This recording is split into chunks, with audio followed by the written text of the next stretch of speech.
Anybody at home?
Yes?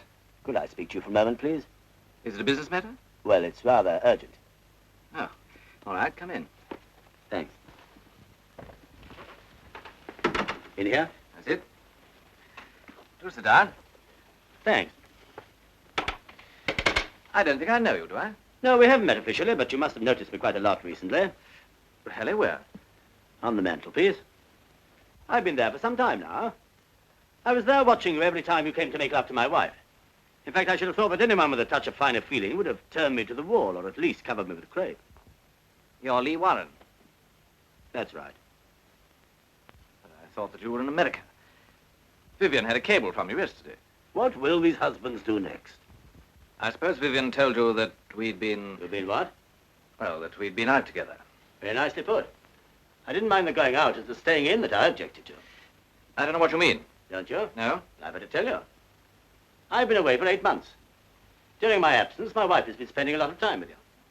Now I want to know where I stand. You must ask Vivien that. I will, of course. But first, I want to know what you're offering. Offering? Yes, do you want to marry her? How can I when she's married to you? Well, there is such a thing as divorce.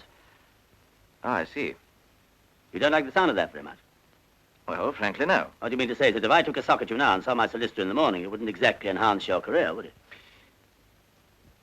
It isn't that so much. It's just that I'm not sure that Vivien would want to marry me. Well, that's honest anyway. It doesn't get us anywhere, does it? Well, what do you suggest we do about it? I'll tell you. Tomorrow early, you can go away. Take a long holiday. I can't do that, not right away. Why not? I'm a busy man. Not busy enough, apparently. What do you do for a living? I'm a barrister. Well, then you're your own master. You can spin a yarn about your health or something. Well, I might be able to fix it somehow. I think you can. You can write a letter to Vivien, finishing the affair once and for all. But I'd like you to do it now, please. Well, very well.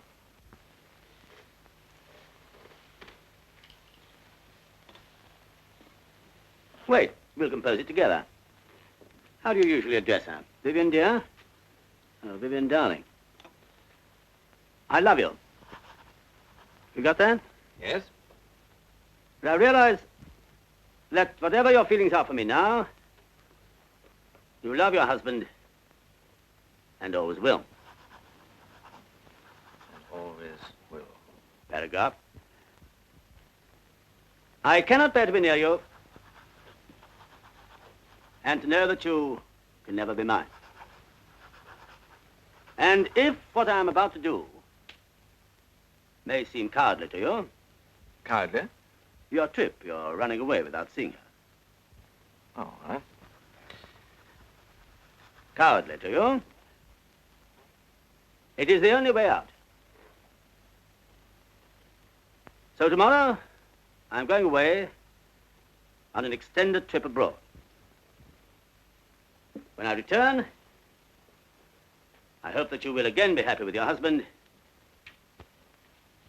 and our friendship, but a happy memory of the past. Love, again, whatever you usually put. Love always. That's right. Love always. How does that strike you? Well, I think I see what you're getting at, Warren. You want all traces of opposition out of the way so that you two can try to get together again. Exactly. You know, you're very understanding, Fenton. In other circumstances, I could almost like you. Thank you. What about a drink now? I should like one. Whiskey? Please. Was your American trip successful? Very. Sarah? Please. You wouldn't care to settle there, I suppose. No, my roots are here. Cheers. Cheers. May I? Yeah, of course.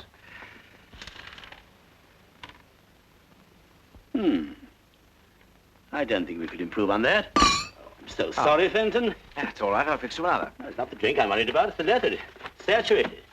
Never be able to send that. Afraid you'd have to write another. Well, now, look here, Warren. You can't be serious about this letter. I'm afraid I am.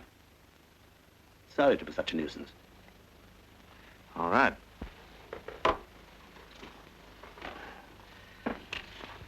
Pretty girl. Who is she? My sister. Why? I just wondered. You're sure it's not somebody else's wife? I don't think that's very funny. No, perhaps not. Don't say I'm here. Of course not. Hello? Oh, hello. No, I'm all right. Yes, of course. Well, not tonight. As a matter of fact, I'm just going out. Yes. Yes, good night. Your sister? No, your wife. I don't think that's very funny either. She wanted to bring some friends in for a drink. What a shock she'd have had. You'd better finish the letter.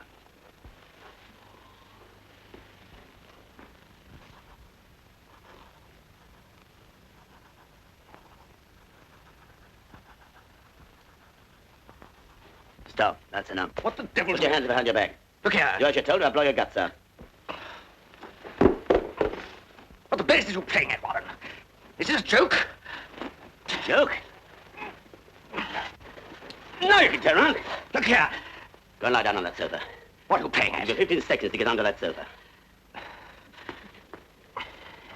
Now put your feet up.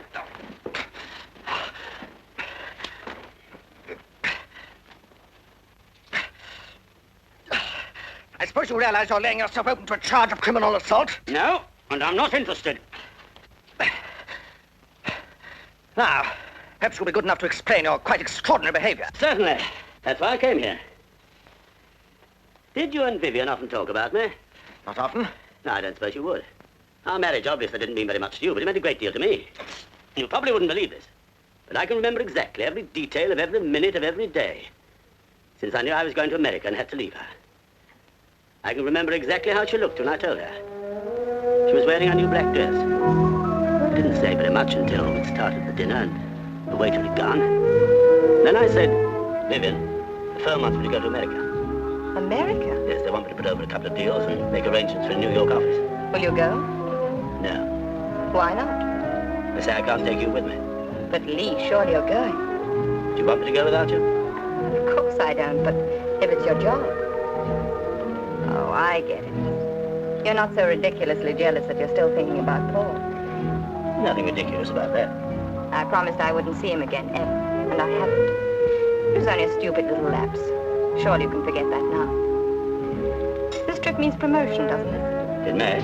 Then you'd be a fool not to take it. How long will you be away? Oh, about 5 or 6 months. Well, that's not so very long.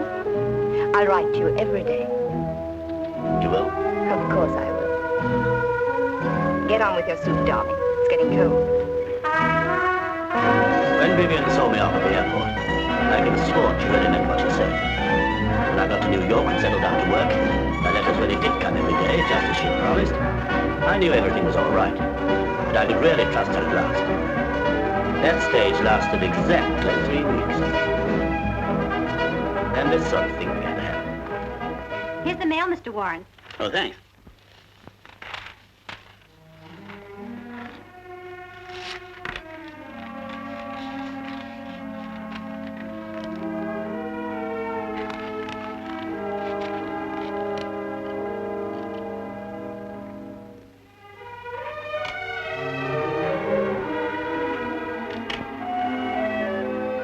Mail this for me, will you? Yes, Mr. Warren. Any mail for me this morning? Nothing personal, Mr. Warren. Is that all? Yes, thanks.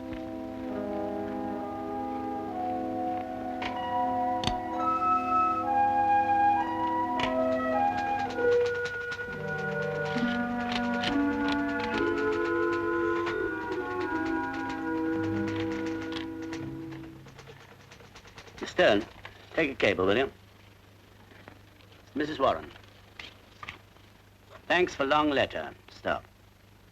I'm mailing you a bottle of ink and fountain pen. Stop. Please use them. Stop. Looking forward to seeing you. Fondest love, Lee. Right away, sir. In the end, I couldn't stand it any longer, so I put in a transatlantic telephone call. All one weekend, I tramped up and down the office, waiting for it to come through. And when it did...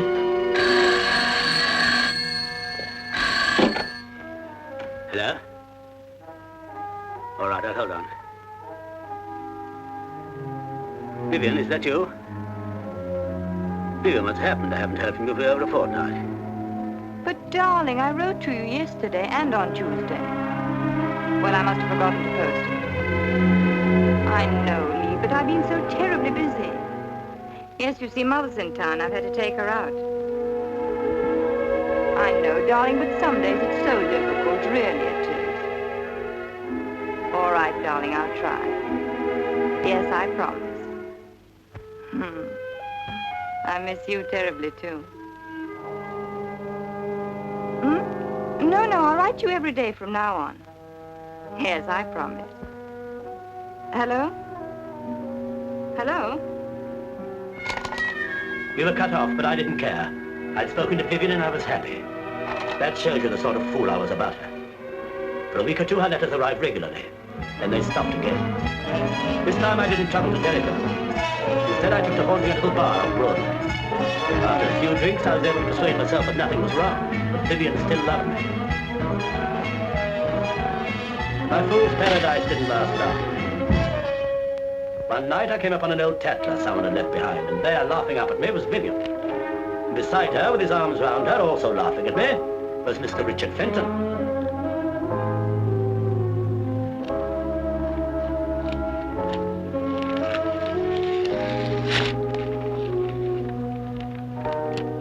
I went back to my office to think out what I should do.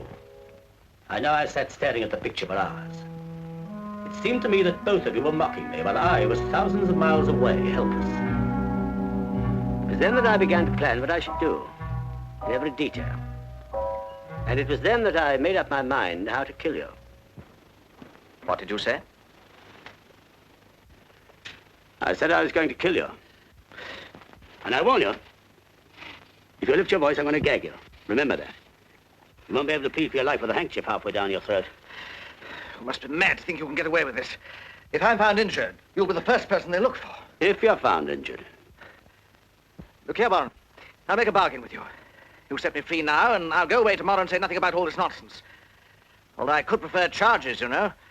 Fenton, you're very dense. This isn't nonsense. I'm in deadly earnest. You're just trying to scare me, that's all. Oh, no, you'll be more scared later on when I set to work on you. You're going to die. You're not going to like it one little bit. You wouldn't be such a fool. You can't get away with murder. Nobody can.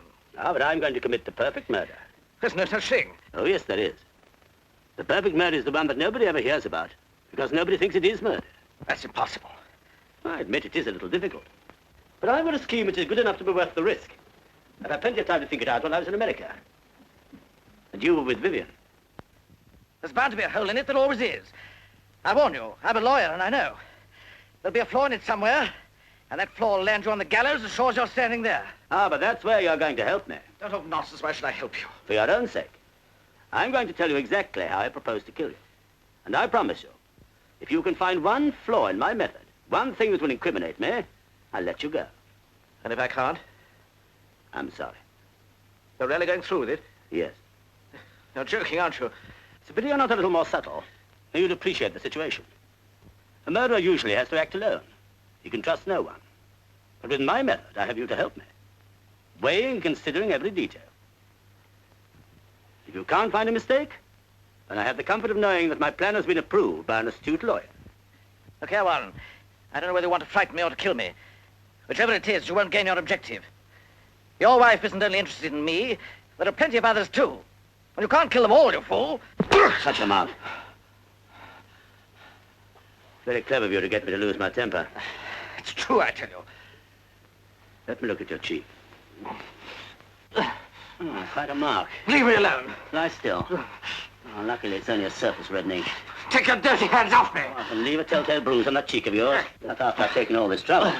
Oh, that's all right now. Now, you lie still, and I'll show you something really interesting. Warren! Warren, you can't go on with this madness, I tell you.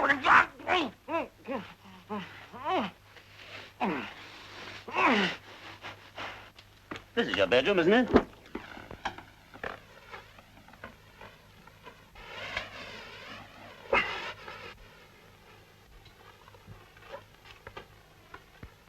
This is a little invention of my own. I'll give you a demonstration. It's quite simple. I put the end of this tube in there. I then put the pillow slip over your head. I draw the open end tightly around your neck. Can you hear me? Then I put the free end of the tubing into the gas jet over there and turn on the gas.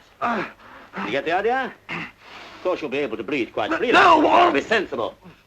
Or I won't let you help me. Can't, Warren. I'll do anything. I'll leave the country for good. I'll never come back. I'll give you every penny I've got in the world. Only, let me live. You don't understand, Fenton. I loathe you. You desecrated the only precious thing I ever had. Now listen. Yes, I'll listen. I will. I'll help you. I will, I promise you. Good. Possibly you've noticed that throughout all this I've been very careful not to hurt you or mark you. That's why I use silk scarves to bind you. You're going to be a suicide. When I put your head in this pillowcase and turn on the gas, you're going to struggle and strain every muscle in your body. I'm not going to kill you in this room, oh no. I just want you unconscious. And I strip off the scarves while your blood is still circulating. I don't want you to coagulate till I get you to the kitchen with your head in the gas oven. Warren. Then I leave the second, the unfinished letter by your side. You began writing the second letter, then I stopped you. Do you remember? Yes. Yes, I remember. Well, listen. Vivien, darling, I love you. But I realize that whatever your feelings are for me now, you still love your husband and always will. I cannot bear to be near you and know that you can never be mine. If what I am about to do may seem cowardly to you, it is the only way out. That's where I stopped you. Any suggestions? Let me think. You must give me time to think. Nobody can make murder perfect. There must be a flaw in it somewhere. There must be. Go ahead, think. I can't. Do you see anything wrong? Come on, come on. What will you say you're doing this evening if they question you?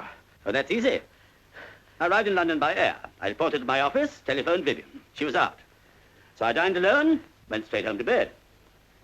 Anyway, a man can't be forced to put his head in the gas oven, can he? Don't forget you're not bruised. They won't find any drugs in you when they open you up. Fingerprints. Gloves. Motive. I never met you, I've never heard of you. No one knows that I've found out about you. Somebody must have seen you come in here. If I hadn't taken care of that, I shouldn't be here now. Marks. On my wrist. Silk scarves. Any other suggestions?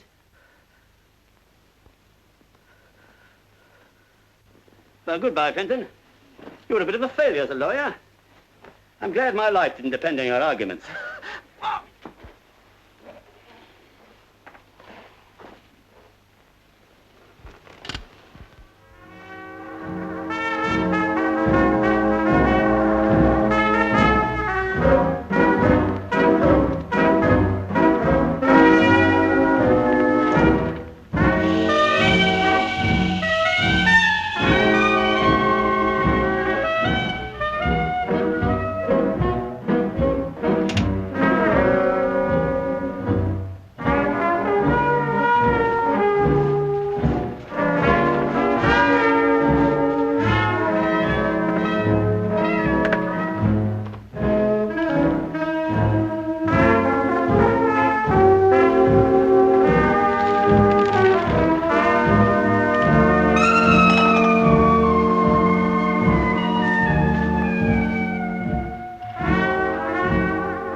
Give me back the key and we'll find out.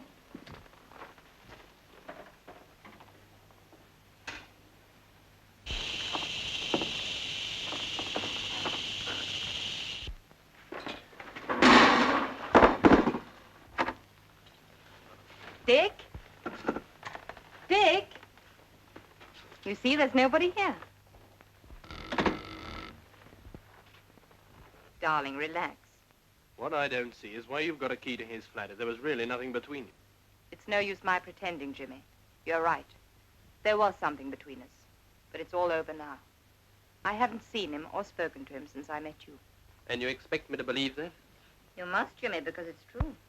Do you think I'd come up here tonight if it wasn't? You wouldn't have come at all if I hadn't made you. Of course not. I was going to try and cover it up, naturally. I didn't want you to know.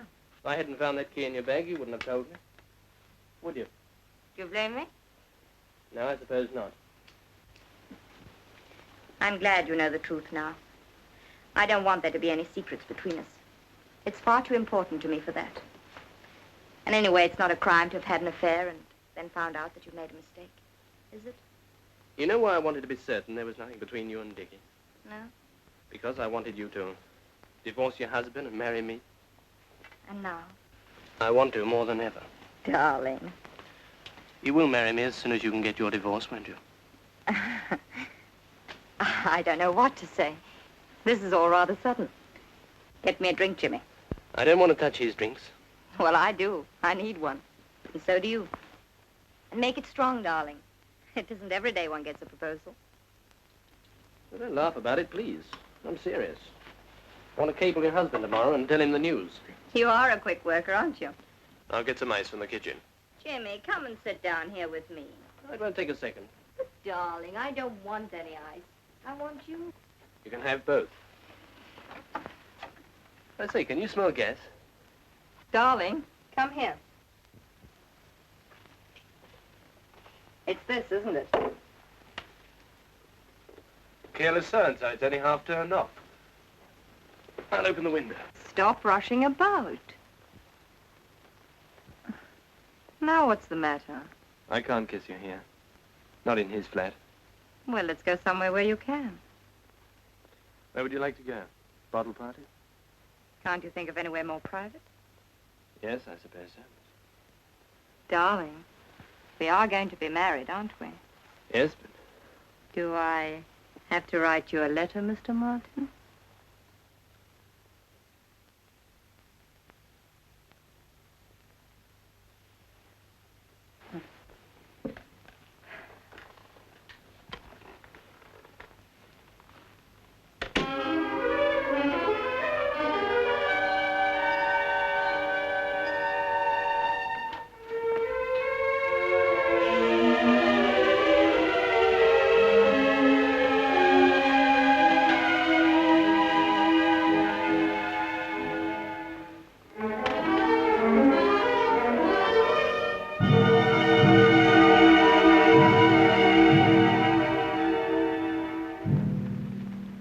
Can't kill 'em all, you fool.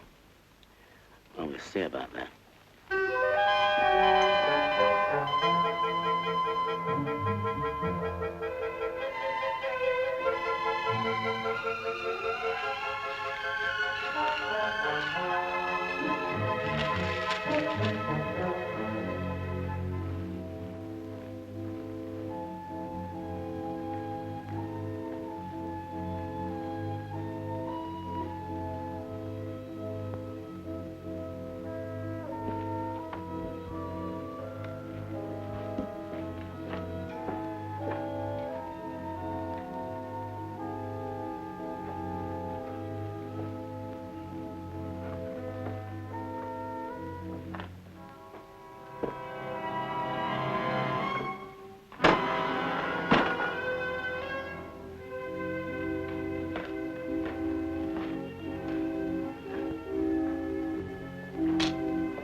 Should I be here with you tonight if I didn't? I bought you a little present today.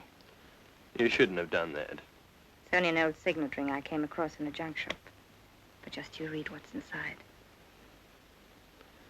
Till death us do part. Vivien. Will you wear it? Till death us do part. Darling.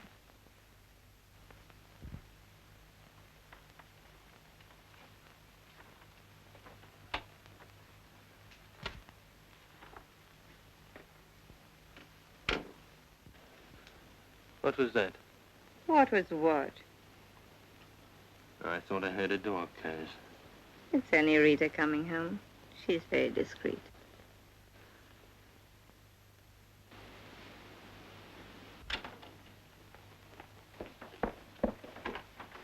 Oh, excuse me, madam. It's all right, Rita. I thought you said you'd gone to bed. You needn't worry about her. She knows how to hold her tongue. Yes, but darling, Stop worrying and say good night.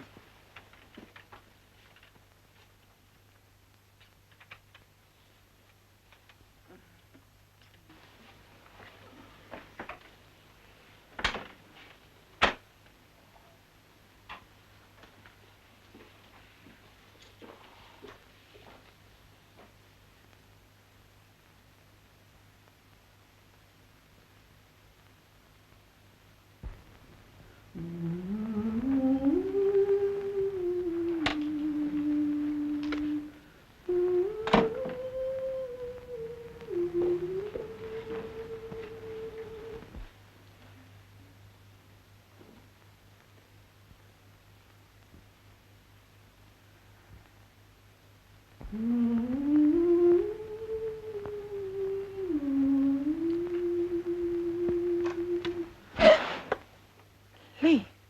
Oh, I thought I heard you come in. Lee, darling. When did you arrive? How long have you been here? I've been in for hours.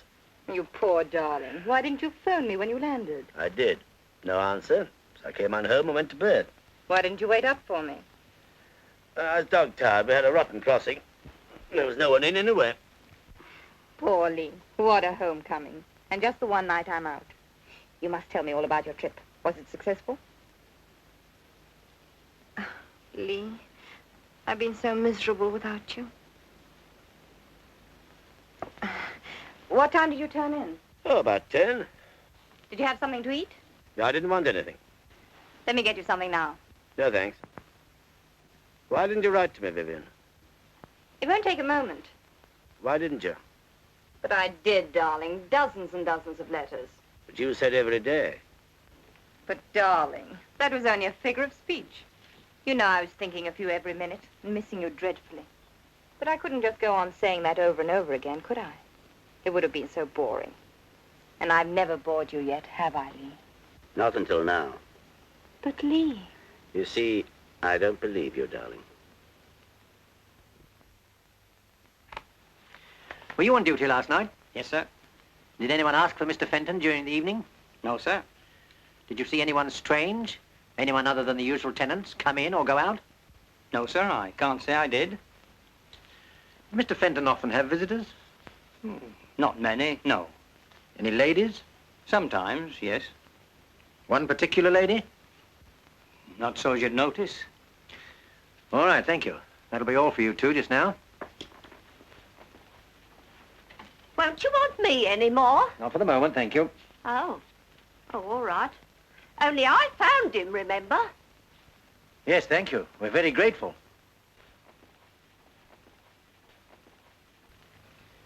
There's a lady here to see you, sir. She's Mr. Fenton's sister. Oh, yes, ask her to come in, will you? Yes, sir.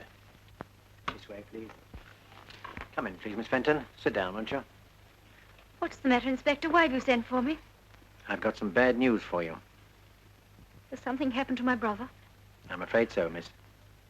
He isn't dead.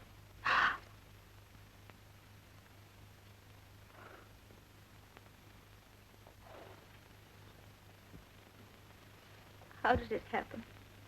He was found this morning in there with his head in a gas oven. You mean he committed suicide? I don't believe it. Dick would never do such a thing. He's not that sort of a person at all. A man can't be forced to put his head in a gas oven, Miss Fenton. Dick wasn't like that. You'd better read this.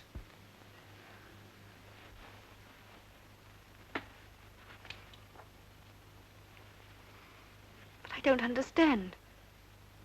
There's something strange about this. In what way?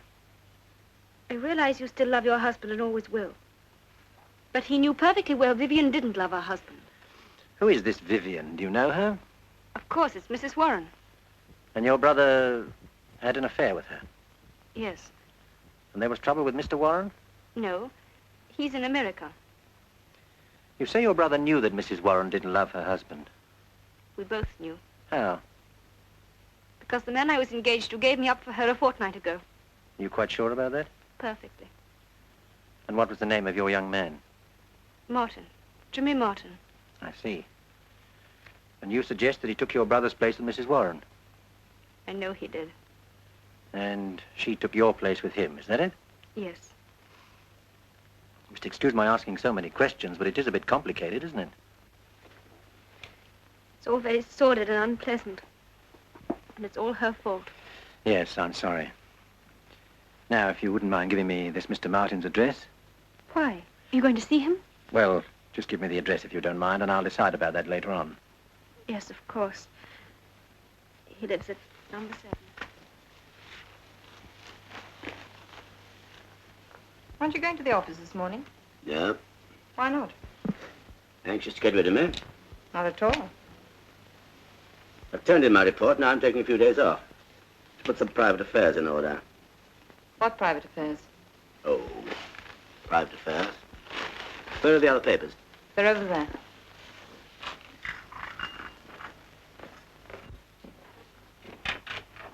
Good morning. Mr. Martin! Mr. Martin! Hello there.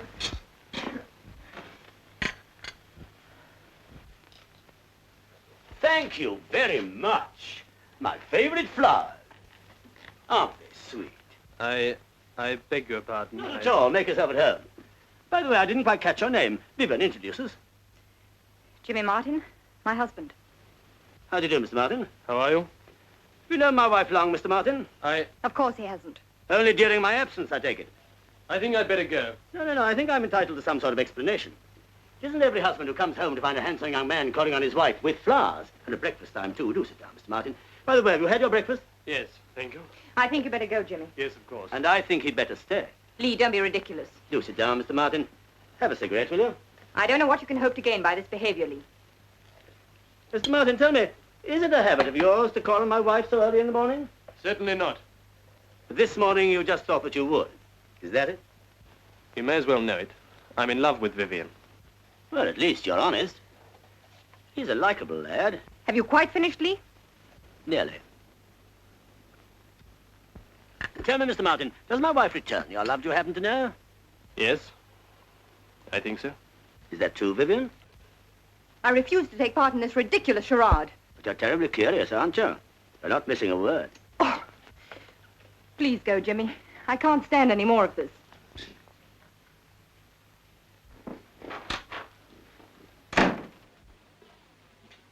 You must forgive my wife. She's not usually so inhospitable, but then, of course, you know that, don't you?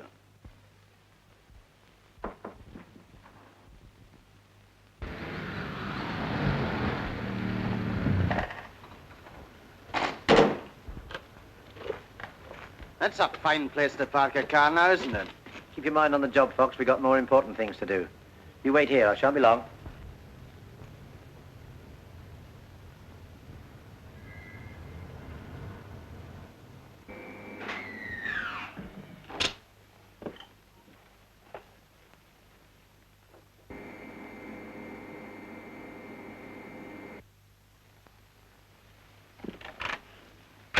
Good morning. I'd like to see Mrs. Warren, please. What name shall I say? Inspector Pembury. Will you come inside? Thank you.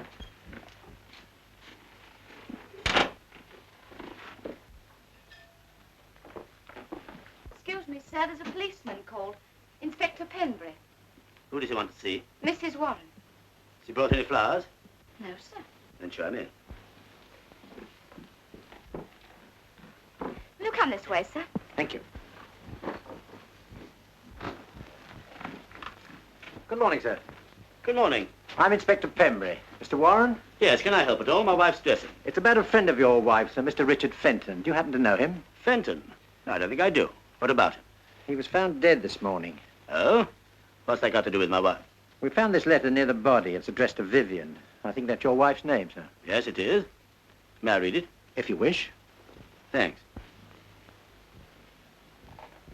I'm sorry to have to inflict this on you, sir. Did you know about your wife and this Mr. Fenton? No, I've been away for 8 months. I only got back from America yesterday. Oh, really, sir? Then I expect this must come as a bit of a shock to you. Well, yes and no. Yes and no? And there's no point in beating about the bush. I came back from America earlier than I expected because I was worried about my wife. She hadn't written for several weeks, and I'd heard that, well, that she was going about with other men. Now it looks as if I misjudged her. You mean this letter makes it quite clear? Yes. Did you say anything to your wife about Mr. Fenton last night, sir? How could I? I didn't even know he existed. Oh, of course not, sir. Silly of me. But you did talk to her, I expect. Not very much. She didn't come in until quite late. Didn't she come to meet you then? No. But she must have known you were coming home. As a matter of fact, no. I thought it was more of a surprise if she didn't. I see. Do you mind telling me what time you arrived back, sir? We landed about 5. I came by air. Ah, yes. And after you landed? Look here, what have my movements got to do with all this? You may as well know, sir. There was another man in Mr. Fenton's flat last night. We found his fingerprints. For a moment, I thought it might have been you. If I'd known of his existence, it very easily might have been. You mean you might have taken the law into your own hands? Yes. It's a good thing you didn't, sir. Oh, darling, this is Inspector Pembury. How do you do, Inspector? He wants a word with you. May I ask if you knew a Mr. Richard Fenton? I did, yes. Why do you say did, madam? Well, I haven't seen him for some time. Have a cigarette? No, thank you. What's all this about? Mr. Fenton was found dead in his flat this morning. Darling, ever get you a drink or something? No, I'm all right, thank you. Do you mind if I ask you 1 or 2 more questions, madam? Of course not. Thank you. Were you friendly with the deceased? Did you know him well? We went out 2 or 3 times together, if that's what you mean. Did your husband know him or of him? No. He was someone I met just recently. When did you see him last? I haven't seen him for, well, since dinner with the Sandersons about 2 weeks ago. Did he ever say anything that made you feel he might take his own life? No. That's why it's so terribly unexpected. I hope you'll excuse me, Mrs. Warren, but I have to be more explicit. Did the deceased... Please don't use that word. Did Mr. Fenton ever... Well, you know if he was fond of you? I suppose he must have been in a way. Otherwise, he wouldn't have wanted to take me out. I don't mean that exactly. Did he ever tell you he loved you? I'm sorry, Lee. But if I don't tell you now, I expect our friend will ferret it out somehow. I couldn't help it. I never encouraged it, but he did. He told me he loved me. He even suggested I should divorce you. Of course, at first his flattery turned my head. That's why I didn't write you. Then I realized how stupid I'd been and how very much I loved you. And I said I wouldn't see him again. But I still couldn't write you because I didn't know how to explain why I hadn't done so for so long. You do understand, don't you, darling? More than ever now, my precious. I was going to try and tell you this morning, but you wouldn't. I'm glad you have, because Fenton left a letter. A letter? And what you said just now explains perfectly what he wrote. Doesn't it, Inspector? It does indeed. What did he say? Just 1 more question first. What did you do last night, madam? I went to a theater with Mr. Martin. He brought me home about 11:45. Did he come in for a while? Of course not. He saw me to the door, said good night, and left. Thank you, madam. Here's the letter.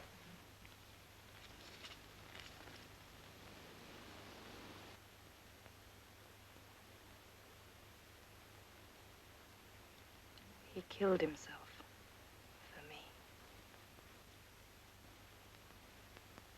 How terrible. Terrible. Don't take it like that. He killed himself because you were faithful to me, didn't he? Yes, but... Well, no one can blame you for that. You won't want to ask you any more questions now, will you, Inspector? No, I'd better be going.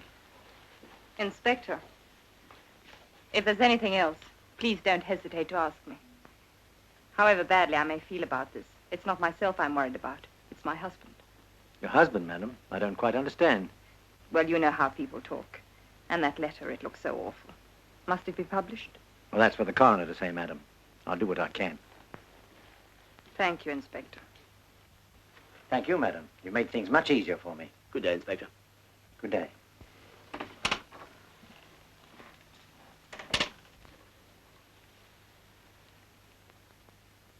Lee, darling. Yes? Nothing.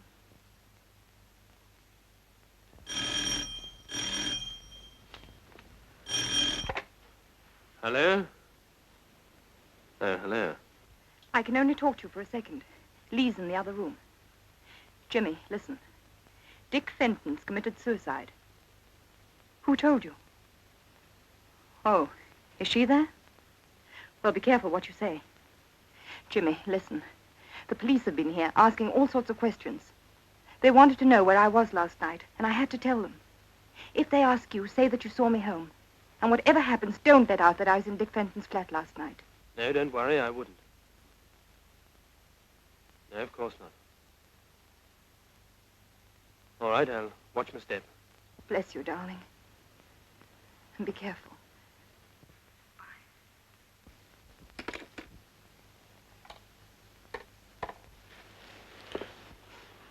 That was her, wasn't it? Yes. Does she know? Mm-hmm. I can just hear her gloating. Dickie killed himself for me, you know. Isn't it too touching? Oh, she's not like that. Isn't she? First she lets her husband down. Then she lets Dickie down. Someday she'll do the same to you. No, I don't believe she will. Anyway, I'll take a chance on it. Do you really love her? Yes.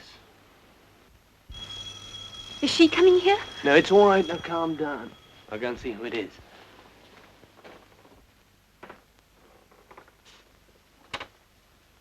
Good morning. Mr. Martin? Yes? I'm Detective Inspector Pembury. Could I see you for a moment? Yes, of course. Come in. Thank you. Through there. I believe you know Miss Fenton. Yes, we met this morning. I'd like to speak to you alone, Mr. Martin. Perhaps I'd better come back later on. That's all right, Inspector. I was just going. I'll see you to the door.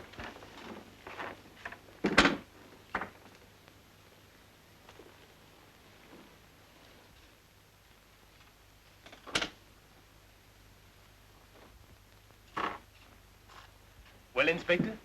I suppose you've heard of Richard Fenton's death? Yes, his sister was telling me about it. No, thank you. Just a few personal questions, Mr. Martin. Do you mind? Not at all. How long had you known the deceased? Since we were at school. You're engaged to his sister, I believe. I was. We broke it off some time ago. Oh, I'm sorry. So far as you know, had Mr. Fenton any business or financial worries? He was a successful barrister. They don't have that sort of worry. Sit down, won't you, Inspector? Thank you. Any suggestion as to why he should take his own life? None at all. Do you think there might have been an unfortunate love affair? Not that I know of. Drink, Inspector? No, thank you. You can't think of anything in that line. No. When did you last see the deceased? At a party about 10 days ago. I see. Perhaps you wouldn't mind telling me your movements last night. I went to the theatre. Alone? No, with a Mrs. Warren, a friend of mine. Dropped her off at her flat and came on home. Could someone confirm the time you arrived back? I'm afraid I can't help you there. I have no maid and I saw no one. Well, thank you, Mr. Martin. Hope I haven't caused you any inconvenience. No, not at all. Before you go, Inspector, may I ask you a question? By all means. Was it really suicide? I haven't the foggiest idea. Good day, Mr. Martin.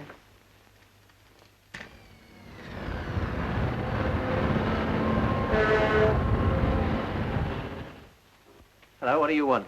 Got something I'd like to show you here. And I've got something to show you. Look at this. Where was it found? In the wastepaper basket in Fenton's flat. Roberts turned it in just after we left. It's the same as the other, the one by the body. The same, only different. Look at that. What do you think it means? He changed his mind? Or someone changed it for him. Murder. I shouldn't wonder. What have you got? This. Where'd you get it? Out of Martin's car. What is it? Thought you might know. Something he cleans the car with, I suppose. That's what I thought at first, but it's too clean for that. Stuck out a mile among the other stuff in the boot. And what's this for, anyway? I don't know, and I've no time to start playing guessing games now. Fox, smell that.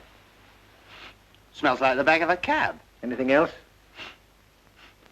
Gas. Gas is right. Give it to me. What is it, do you think? I don't know. Gas.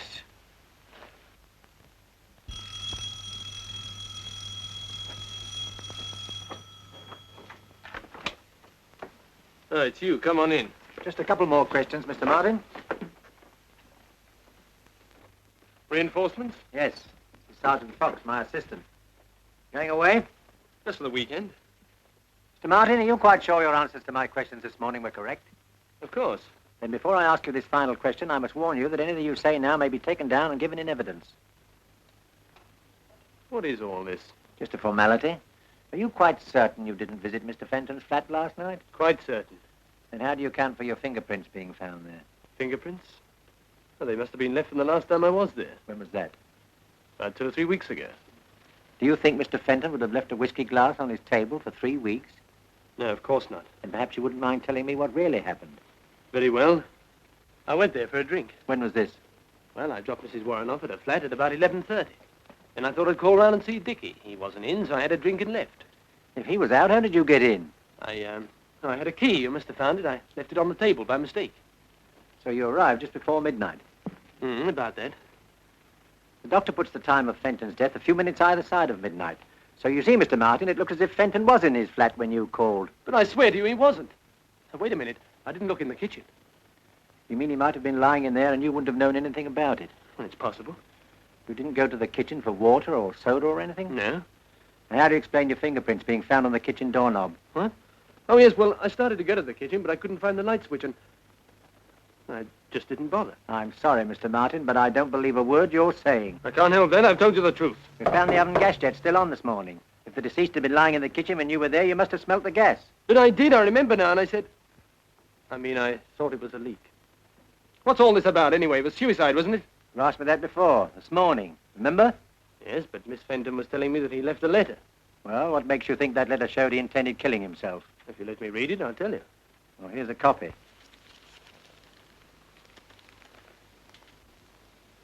It's pretty obvious, I'd say. Explains everything. Not quite everything, Mr. Martin. The deceased found it difficult to write a letter giving up the woman he loved. Anyone under those circumstances might have written a dozen letters. We know for a fact that he wrote 2. You've just read one. Now I'll show you the other. You mean the letter found by the body was to have ended the same way as that one? Precisely. You couldn't write a letter like that at the first attempt. Who could? So he threw it away. The murderer interrupted him while he was writing another, killed him, then finding the half-completed letter on the desk, realized that there was the final link to make it look like suicide. He didn't know about the full letter in the wastepaper basket, waiting to put the noose round his neck. But I didn't do it. Didn't you? No, and I can prove it. How? He was found with his head in the oven, wasn't he? How could I make him do that? Why, it's ridiculous. Come on, Dick, old chap, stick your head in the oven. I'm going to turn the tap on. We'll come on to that now, if you like. You see, Martin, you were very clever, and you know it, but 1 or 2 things are going to trip you up, like the letter and this. Well, what is it? I was going to ask you. Well, I've never seen that thing before. When we searched your car, we found this in the boot. I've never seen that thing before. Someone must have put it in my car. Anyway, why should I want to kill Dickie? Because he was in love with Mrs. Warren, too. Oh, nonsense. Is it? I'll tell you this, Martin. In the whole of my experience, I've never seen a cooler, more carefully planned and premeditated murder. I've already cautioned you, and I shall now arrest you for the willful murder of Richard Fenton. You're making a great mistake, Inspector. Take him away, Fox. I'll be over in a few minutes.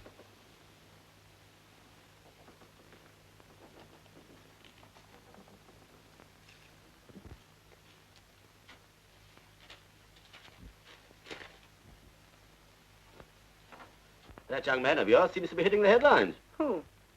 See for yourself. Jimmy didn't kill him. He couldn't have. Of course not, because you were with him all the time, weren't you? I don't know what you mean. Don't you? Good morning, Rita. Good morning, sir. Thank you.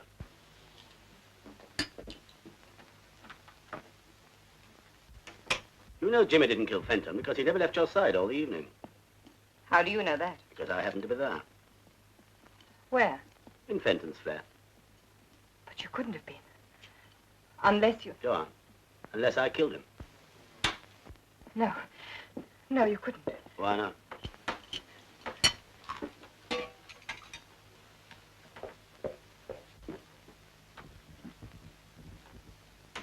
How could you have done it when you didn't even know about him? I found out. The rest was easy. In fact, I only made one mistake. What was that? I thought Fenton was the only man in your life. He tried to tell me there were others, but I didn't believe him. Until you came in with Jimmy, then it was too late. Do you know what Fenton said? He said, you can't kill them all, you fool. Well, he was probably right. But Fenton and Jimmy in one day is a pretty good start, isn't it? Now what is it? Post has just come. Well, put them over there. No, give them to me, will you, please? Thanks. You don't expect me to believe any of this, do you? I don't see why not. It's all quite true. I worked out a foolproof plan for killing Fenton. When Jimmy turned up, I replanned things a little, putting the pillow slip at the back of his car, for instance, instead of destroying it. If we don't pay the telephone bill in 7 days, we're going to be cut off. You mean to tell me you were in Fenton's flat that night? That he was dying there?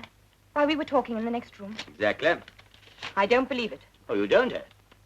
Do I have to write you a letter, Mr. Martin? Remember? I see. Your mother wants to come and stay with us. Why she did always write to me, I don't know. Perhaps she thinks I'm kinder-hearted than our daughter. After you and Jimmy had left, I fiddled round Fenton's flat. And the more I fiddled, the blacker things began to look for James.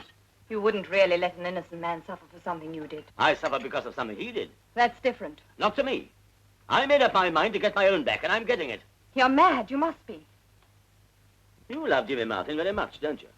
Yes, I do. And you'd do anything to save him, wouldn't you? Yes. Well, now you're going to be in the interesting position of knowing that he's innocent and that I'm guilty and that you can't do anything about it.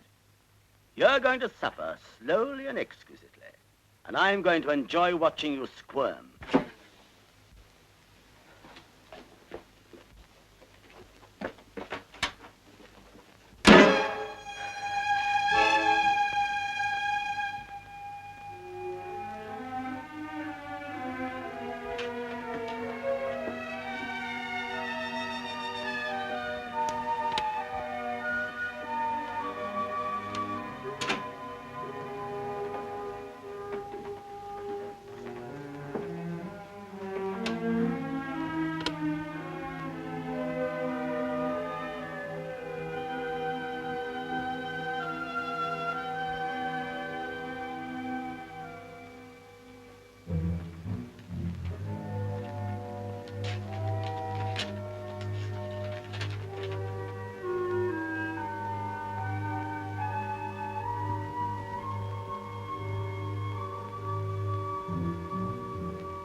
Rita, are you in bed?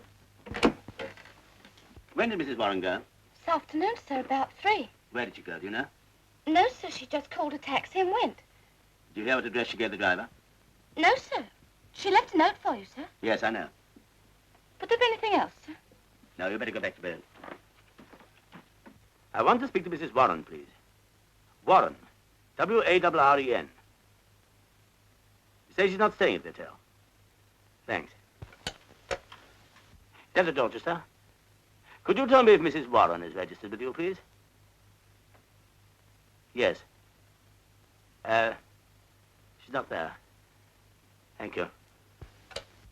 Is that Maidenhead 365? Riverside Hotel? Could I speak to Mrs. Warren, please? She isn't. You sure? Thanks.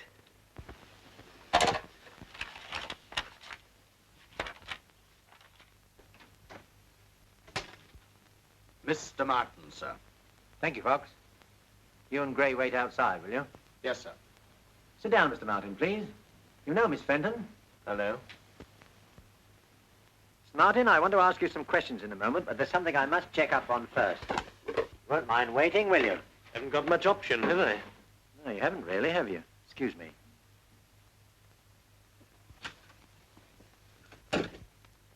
I suppose you arranged this. No. Well, yes, partly. What good did you think you could do coming here? I don't know. I just thought I would find out if there was anything to do to help. Well, there isn't. I know you didn't do it. So do I, but it happens that the police can prove to their own satisfaction that I did. Jimmy, do you love her very much? No, I don't think I love her at all. Then why shield her? Because if they could hang me on the evidence they got, they could hang her just as easily as an accessory. The significant thing is that pillow slip being in my car. Now, someone must have put it there deliberately. Whoever it was had a grudge against two people, Dickie and me, and hated us both enough to want to kill us. Oh, Jimmy. Oh, excuse me. Look, I'm sorry, but something very important has come up on another case. Would you mind very much if we postponed our talk to another day? No, Inspector, of course not. Thank you very much. Oh, Gray, take Mr. Martin downstairs, will you? I want you, Sergeant. Anything wrong, sir? No, that's what's worrying me. It's all too neat and tidy. It all adds up perfectly. Too perfectly. Don't you think that's just because we were lucky enough to come across the evidence quickly, sir? Maybe. I was wondering whether we were meant to come across it. You mean you believe the boy when he says someone else put the pillowcase in his car? I don't know. All I do know is that whoever planned this murder was a clever man. Cool, calculating, ruthless. But clever. Does that sound like Jimmy Martin to you? Ah, you can never tell with those quiet ones. He may have committed half a dozen other murders for all we know. That's right. Perhaps he's Hitler in disguise. He's about the right height.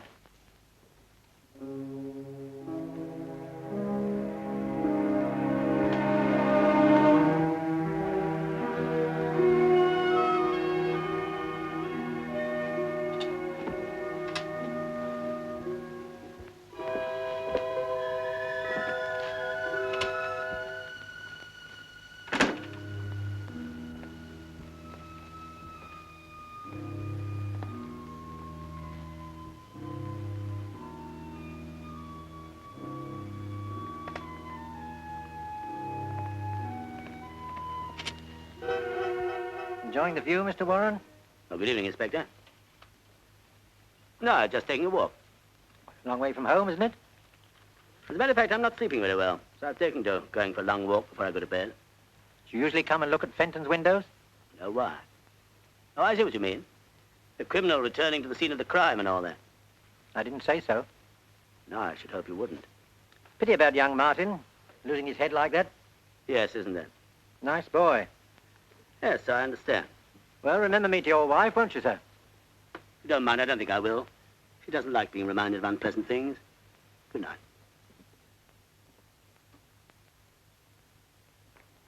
Did you take the tablets I gave you? Yeah. 2 the first night, 3 the second, and 4 the third. No effect? None at all. Haven't slept a wink for over a week. It's getting me down, I don't mind telling you. You've suffered from insomnia before. No? Appetite all right? So, nothing to speak of. Any unusual business worries, anything of that sort? No? Nothing you can think of to account for it? No. Well, I'll give you another prescription and see what that does. But go easy on it. Only take them if it's absolutely necessary, and then not more than 2. Let me know how you get on. Thanks, Doctor.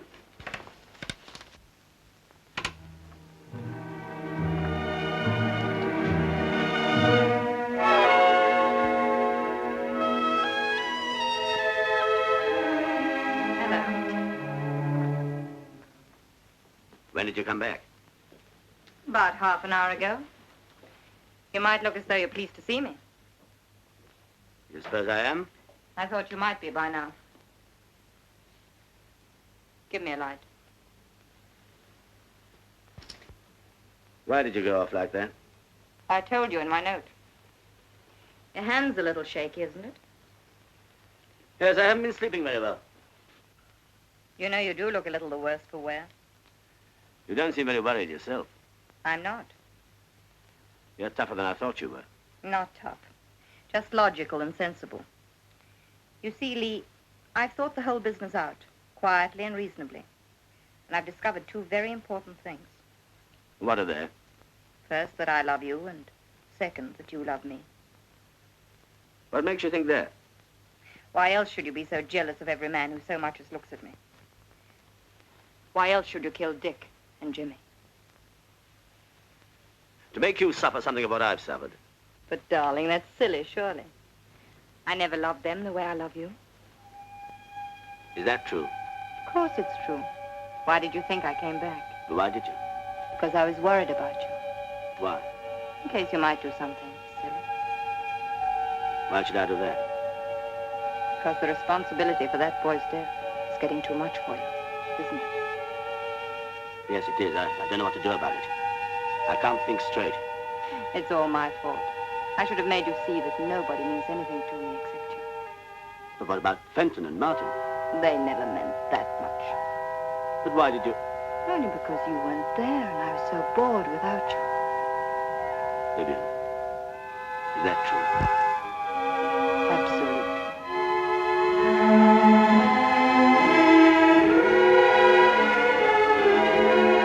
Sad, I think. Yes. Yes, I am. But you're not completely happy, are you? No. You're still worrying about Jimmy Martin.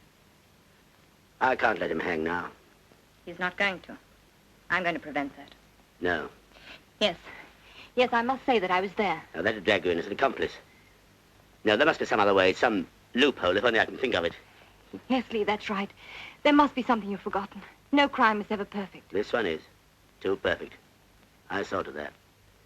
I didn't know I was going to want to undo it all again. But there must be something you've forgotten. There must be. Lee, try to think. Please try to think. Oh, Fox. Sir. Mr. Warren's been telling me the real story behind Fenton's death. See what you think of it. Do you mind, Mr. Warren? But I've already told you. Would you mind telling us again for Sergeant Fox? He's been working on the case with me. I'd like him to hear it from the beginning. Very well. As far as I can remember, it was like this. On the day that I arrived back from America, I reported at my office, then rang up my wife. She wasn't in. So I put in my reports, cleared up, and went on home. I got to the flats about 7 o'clock. As my taxi drew up outside, I saw my wife getting into Martin's car. I was naturally curious to know what was going on. Wouldn't you have been? So I waited until they were safely in the car. Then I told my driver to follow them. They went to a restaurant, then to the theater. When they came out after the show, I was there waiting for them. I followed them again, this time to a flat at Temple Court. Of course, I thought then that Martin was the reason why my wife hadn't written to me, and naturally I thought the flat was his. So I waited outside for about 10 minutes. Wouldn't a normally jealous husband have broken in on them right away? I wanted to be certain. Cigarette. So while I was wondering what I could do, they came out again. I just had time to dodge around the corner out of sight. They were laughing and talking, and I tried to catch what they were saying. But all I picked up was the man's name, Jimmy. Oh, Jimmy. And I didn't much like the way she said it, I can tell you.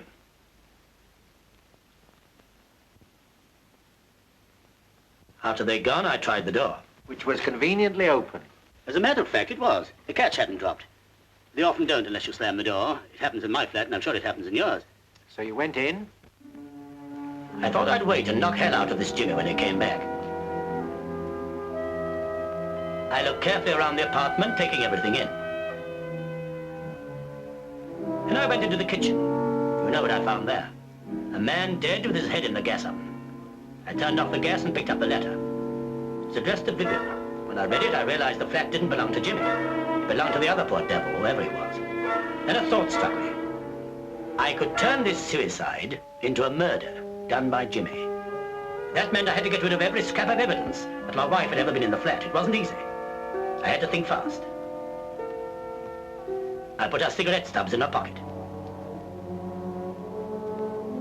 Then I noticed the wastepaper basket. It was full of unfinished letters. I took a look at some of them. They were all in the same strain. He'd obviously made half a dozen shots at writing that farewell letter before he got it the way he wanted it. One of them gave me another idea, the best idea of all. I left the finished letter in the wastepaper basket, put all the rest in my pocket. All except one, an unfinished one. The one you found beside the body, Inspector. Then I washed the glass Vivien had used so as to remove her fingerprints.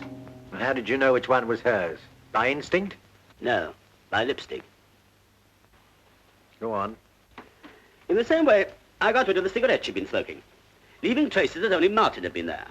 Traces that you were bound to discover, Inspector. And what did you hope to achieve then by all this? Exactly what did happen. I knew that when I turned up, my wife would have to deny being in Fenton's flat with Martin. And when the body was discovered, she'd have to stick to her story. And when you, Inspector, found Fenton's first letter and Martin's fingerprints all over the place, after he denied having been there, well, you were bound to wonder what had really happened, weren't you? Undoubtedly. Of course, I was mad with jealousy then, trying all I could to hurt Martin.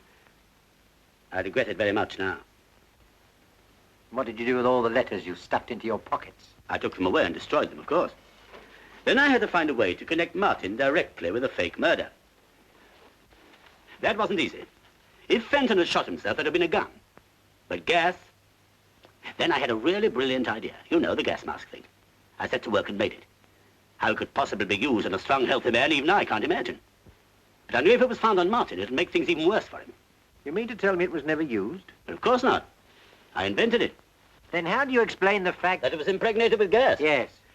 Because in my thorough way, I didn't forget to play the gas jet over it. Very clever indeed, Mr. Warren. And at the risk of appearing a trifle dense myself, may I ask how you planted it in the car of a person you didn't know? Quite simple. Martin's car was outside my own front door when I returned from Fenton's flat. Where exactly did you put the contrivance? In the back right-hand side of the luggage compartment, correct? So what you're saying is that Fenton committed suicide and you made it look like murder. Is that it? It is. Very interesting, eh, Fox? Yes, sir. Very. Would that be all, Inspector? Yes, that'll be all. For the moment.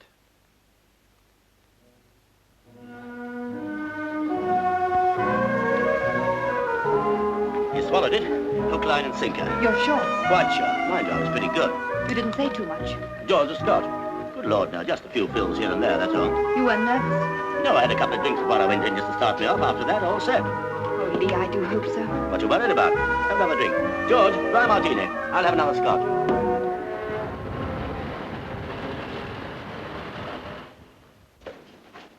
Oh, Mr. Warren, there's a gentleman to see you. Oh, thanks. Sorry to worry you again so soon, Mr. Warren. Oh, that's all right. You've come to arrest me for obstruction or withholding evidence or something, I suppose. No, we don't want you. We've got Martin. Surely my confession clears Martin. Well, that's just it, Mr. Warren. We don't altogether like your confession, as you call it. In fact, we're not inclined to believe it, unless you can produce a little more tangible evidence to support it. Why should I trouble to invent a story like that? Or because you were grateful to Martin for getting rid of Fenton so conveniently for you? Or because your wife asked you to? That's all nonsense. Everything I told you this morning is the truth. Perhaps I'm rather dull, but frankly, I don't believe any man could think as fast as you say you did. But I warn you that's the evidence I shall give if you bring Martin to trial. Do you really think you should? You're sitting pretty. Why save him at the expense of yourself? Because I can't see an innocent man hang. That isn't what you thought a fortnight ago. Ah, but I found out since then there was nothing between Martin and my wife. Your wife told you that? She did. And I believed her. I wish I could believe you, sir, but I can't. What more do you want? Just something to convince me that your story is true, that you really were in the flat that night. Well, let me think. There must be something. I know. There was a dishcloth over the oven door to keep the gas in. Oh, come now, sir. That's the sort of thing you could have read in the news of the world any time. Oh, wait a minute. The kitchen, I've got it. Someone had knocked the milk over. There was a pool of milk on the floor. Is that enough for you? You know, it almost looks as though you really were in Fenton's flat that night. Well, of course I was. But I still don't think your story is true. Now you're being insulting. I hope not, sir. I don't mean to be. You know, sir, I learned a great deal about art on a case once. It seems that every artist has a certain style, and often it's not necessary for an expert to see the signature on a picture. He can recognize the artist from the style. What's that got to do with me? Just this, sir. Your alibi for Martin is too slick. If he'd told me your story, I'd have been more inclined to believe it. You see, it has the same style about it as the murder. Good afternoon, sir.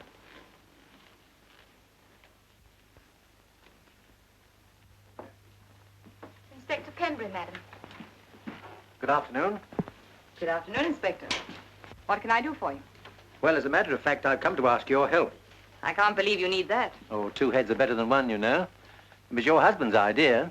Really? Yes, he came to see me today and told me an extraordinary story. He said that Fenton really committed suicide, but because your husband was jealous of Martin, he arranged things to look as though Fenton had been murdered by Martin. I know. He told me all about it. I said he ought to go straight to you. I'm afraid it won't work, you know. I don't know what you mean. It's quite clear, surely. I don't believe your story, and I'm not going to release Martin. Well, if that's your attitude, I don't know what I can do about it.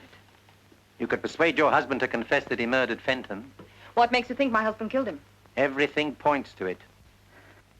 You must be joking. No, no. If you were to ask me at this moment who murdered Fenton, I should have to say Mr. Warren. But I can't prove it.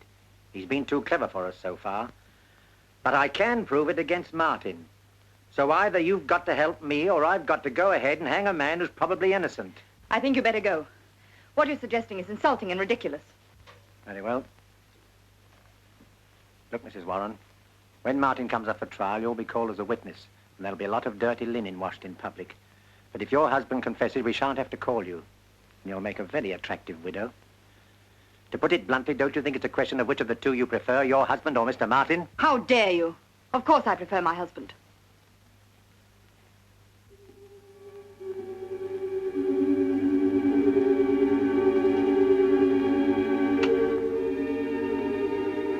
Who rang, madam? Yes, Rita. I've got 2 seats for the Follies tonight. We can't go. Would you like them? It's not my evening off till tomorrow, madam. That doesn't matter. You take tonight off as well. Thank you very much, madam. I leave the tickets on the hall table for you. Now you go and ring your boyfriend. Yes, thank you, madam.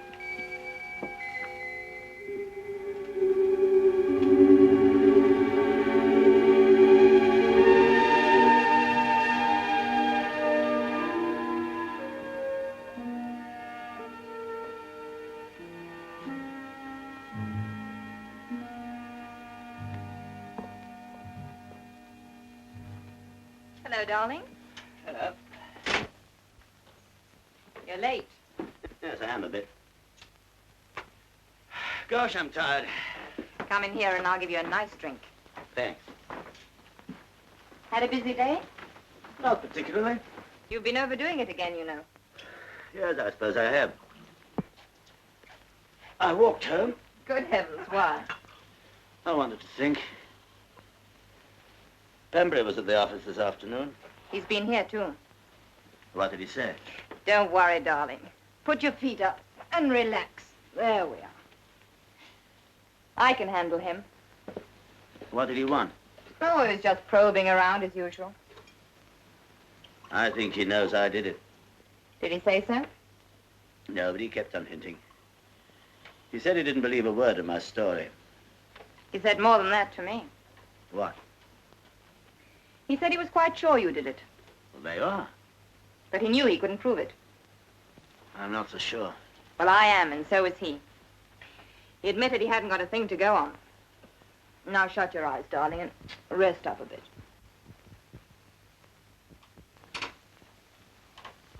Oh, I'm just off, madam.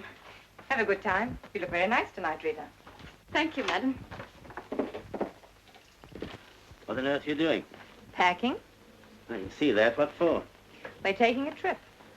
Don't be an idiot, Vivien. I can't stand any more tonight. Listen, Lee. I found the answer to the whole wretched business. You remember Pierre? No? Who's Pierre? Pierre Roger, the lawyer we met in Paris. Well, what about him? Well, he's back in London. I spoke to him this afternoon. You didn't tell him anything about me, I mean. Yes, I did. Well, you shouldn't have done that. Suppose he goes to the police. He won't. I know Pierre. You can trust him absolutely. Well, I hope you're right. Of course I'm right. Besides, a lawyer's like a doctor or a priest. They never repeat anything. All right. What did he say? He's very smart. You know that. And he says the best thing for you to do is to get out of the country at once. Not a hope. We'll be stopped before we got across the channel. Pierre says not. He says they can't stop you without charging you, and we know they can't do that. He's flying back to Paris in the morning. We can have 2 seats on his plane. It'll never work. It's got to work. Oh, yes, and there's one other thing. Pierre said you shouldn't just walk out. That might look bad, as though you're running away. He said you should write the inspector a note, saying you're going away to avoid the publicity. I don't very much like the sound of that. Well, that's what Pierre said. I better telephone. No, darling, don't do that. He particularly said not, in case the line's tapped. Yes, I suppose they might do that. Perhaps I... Don't move, darling. I'll get you some writing paper.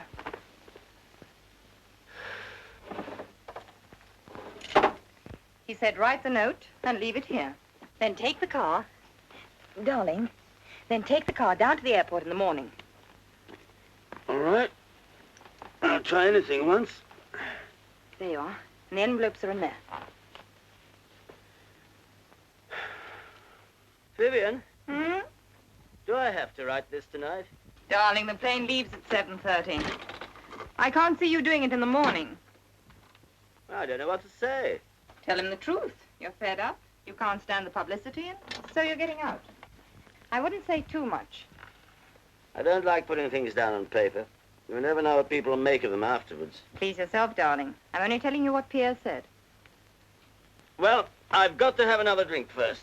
The only drink you're going to have tonight is hot milk. Oh, I hate milk. Well, maybe just a little whiskey in it. Please. Don't go yet. Tell me what to say first. I'm no good at letter writing. That's your job. Well, you might give me a start. Darling, I've told you what to say. You're fed up, you can't stand the publicity, and so you're getting out while the going's good. Now get on with it.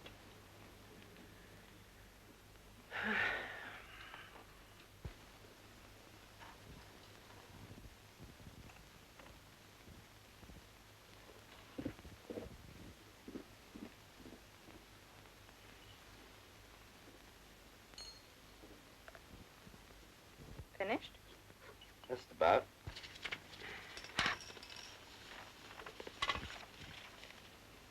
Oh, thanks. May I? Of course.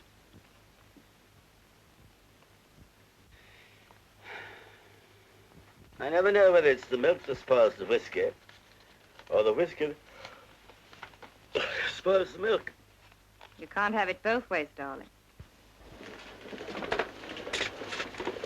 Oh, Ernie. Oh, what's up? Lost the tickets? No, just remembered I've left them on the hall table in the flat. Oh, that's torn it. What do we do now? Oh, we'll have to go back. Oh, we'll miss half the show. No, we won't, not if we hurry. See if you can get a taxi.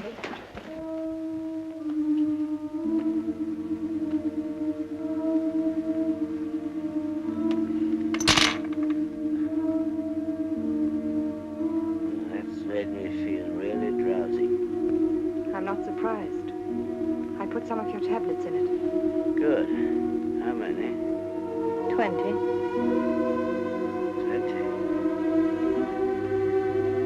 That'll kill me. Yes, dear. You're not serious. Yes, Lee. I'm quite serious.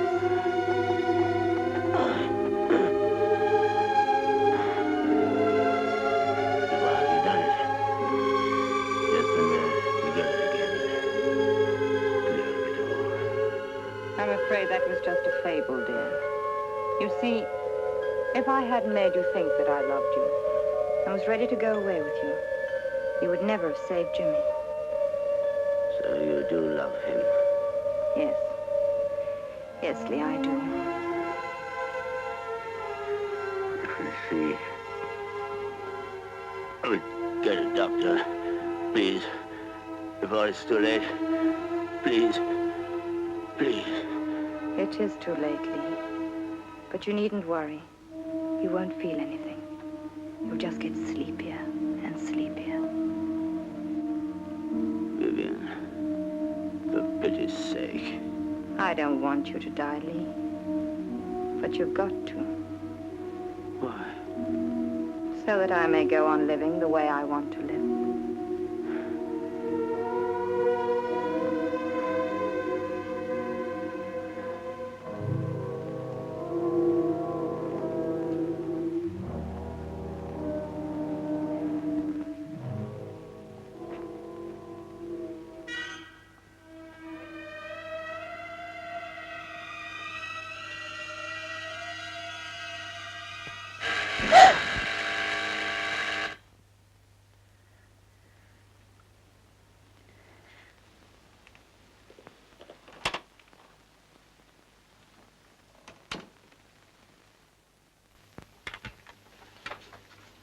Good evening. I want to speak to you for a moment.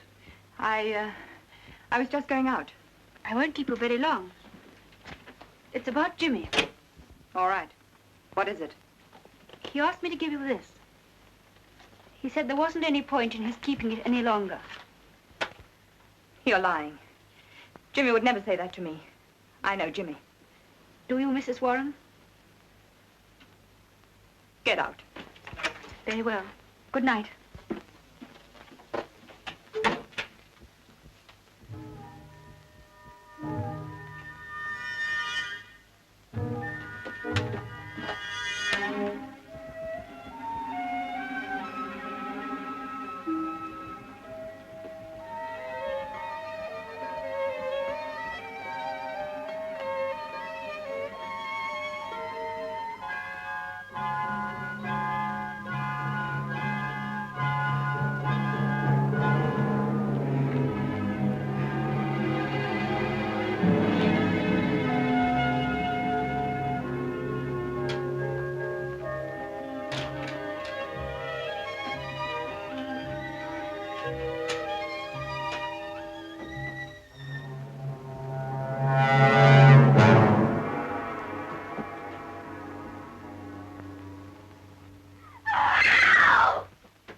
Tell me, is there a doctor in this block? Yes, on the floor below. I'll go and get him quick.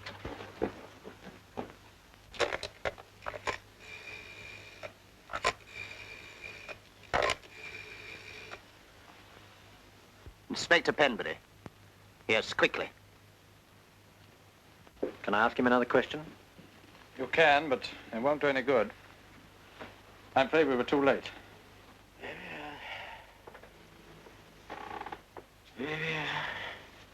Have you anything to tell us, sir? No, madam, Mr. Martin won't see you. But did you tell him who it was? Did you say it was Mrs. Warren? Yes, I told him, and he still doesn't want to see you. But I must see him. It's very important. I'm sorry, madam. But you don't understand. It's very urgent. Mr. Martin was most definite. He said there was nothing he had to say to you.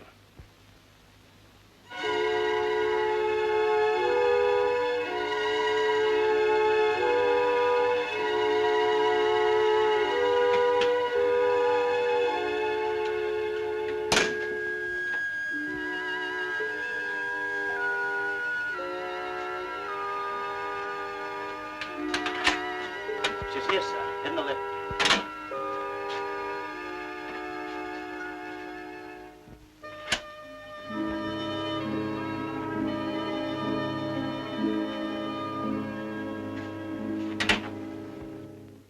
Please, Inspector, not again. As you say, Mrs. Warren, not again. I think this is the last time. Have you seen my husband? Yes, madam. Mr. Warren's in the bedroom. He died a few minutes ago. We were too late to save him, but we were just in time to learn how helpful you'd been in effecting his release. I don't know what you mean. Don't you, Mrs. Warren? Then you better come along with me to the station and I'll explain more fully. Yours, madam? Till death us do part.